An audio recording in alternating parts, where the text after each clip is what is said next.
Welcome to Watch Symposium. I'm Austin. All right, so what have I been wearing the last part of January, early part of February 2020? Well, I haven't done a video in a while, and so I thought I would check in. And last time I did, I was wearing the Hydra, the Tudor Hydra, and it was running less than 1 second slow a day. And after, I would say, a week, it was probably -3. And so I thought I would take it off and set it dial up to see if I could speed it up, because as a watch winds down, the balance wheel rotates less, and that makes the pallet fork hit more frequently, speeding up the watch. How did it go? Well, I don't know. I'm not sure, because I think I left it too long. I was thinking 48 hours, it should be all right, but I think the ETA movement in this watch is I want to say around 40 or 42. I'll have to check. But when I did check it, unfortunately, it had stopped. So much for that experiment. But so that's why this has stopped. Now, what was I wearing during those 48 hours? Well, it's on my wrist. I'll show you in a second. But let me just say that I did spend a day with the Casio. And these days, I really don't sleep with this watch. I just sleep with whatever I have on my wrist, be it the Tudor or a Rolex or whatever. But, you know, this is a good watch. And I do, if I need to get up and it's something pretty serious, then I'll use this watch and use the alarm, because it just gives me one other alarm to depend on. And I usually use my iPhone to wake up. And this is a little bit fast. And so if I set the iPhone and this to the same time, this will go off first, which is a little bit more pleasant than the iPhone, which is not really pleasant to wake up to. So oftentimes I'll wake up with this, and then, okay, you know, I got about 30 seconds to get over to that iPhone before it does its annoying foghorn alarm. And so it's a great watch to sleep in, and it's light. You've got the light. It's a great watch, and I wore it probably one day this week for 24 hours.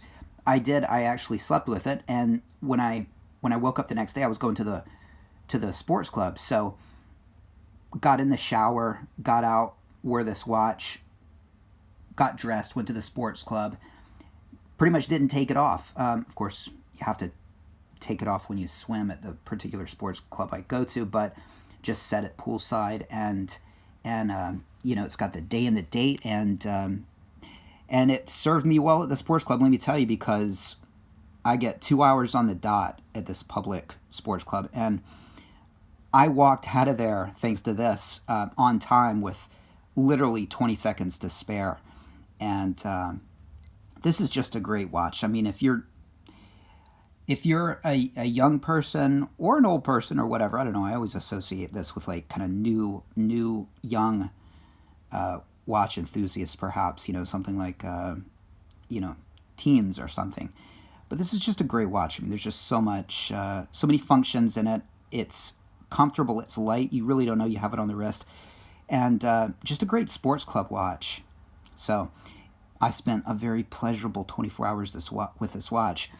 And so when I was doing my experiment with the Tudor, what was I wearing? Well, this, all right? And I seldom wear this watch. This is a Vostok with a GMT function and a rubber strap. And before I take it off, let me just say that it's a little bit tight under my cuff here. Let me kind of pull my cuff up so you can see. But it's a little bit tight under there. And that could be partially the rubber strap, but it's not the most, well, it's not the flattest of watches, let's just say that. And so yeah, let me take it off so you can see it.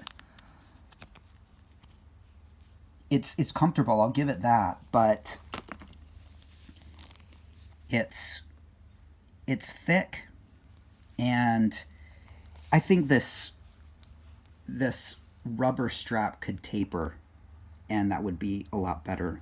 But You know, what did it cost? Probably $10. I can't even remember.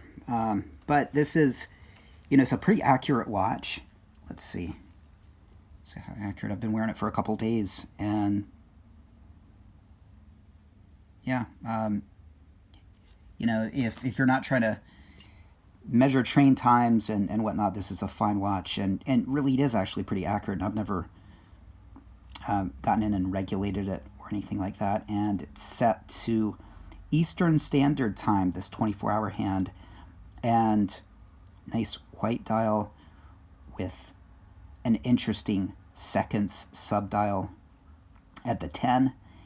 And what can I say about this watch other than it's an inexpensive watch, and again, shape-wise, it's a little bulky, but if you're in the market for a GMT Master 2 Rolex and you're still saving for it and you're not quite sure you want one, this would be a good watch, because if you like this watch, you'll absolutely love a GMT Master 2 or an Explorer. This would be like a great practice watch for those pieces, because if you get used to the bulky size of this, then going to something like this would just be heaven. And if you're used to, this is pretty decent accuracy, but if you can manage this, then you can definitely manage something COSC certified. So this is a nice watch. I think it might be on the chopping block as far as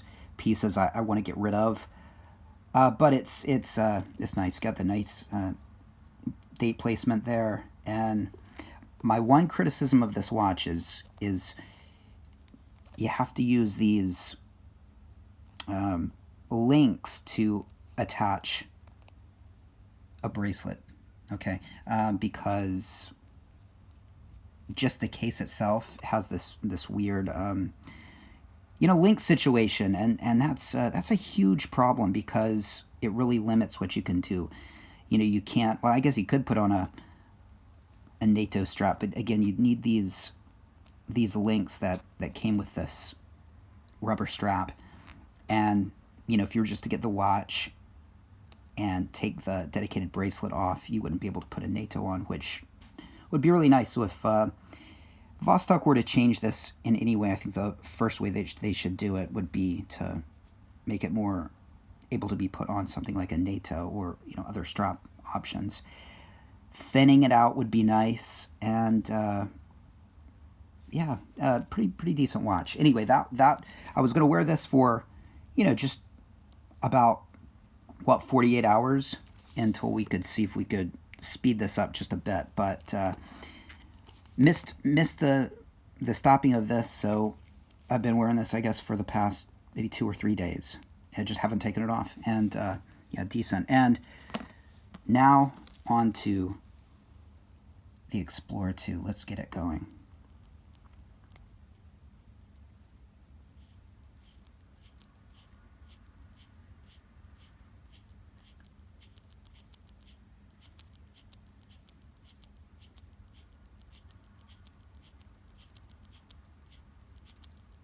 Okay, about 24, 25 lines to get it going. And I will set it at my leisure later. And we'll put away the Tudor.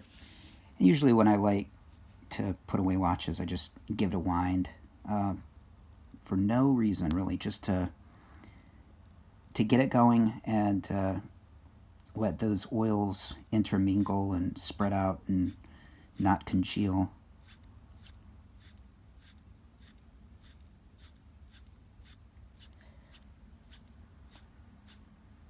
There it goes.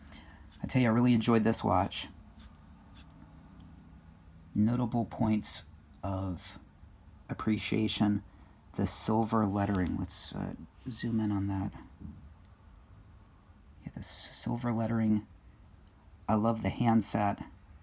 And I tell you what, I use this bezel to time an indoor rock climb, and it was my first time doing that. Let me tell you, quite an adrenaline rush. You wouldn't think so, but when you get really high, even though you have that harness, it's still, you know, the idea of falling is still terrifying. And 30 minutes, $10 for 30 minutes, and I used the bezel here to time myself, and it was a great watch. You know, I just, when I started, and then I could always just look at my wrist and get a reading on how much more time I had to climb. Let me tell you, I mean, wow, what an incredible workout.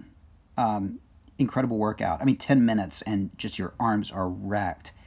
Definitely want to do it again. Anyway, that is what I've been wearing, and this is what I'm going to put on. All right, thanks for watching, guys. What have you been wearing in recent days?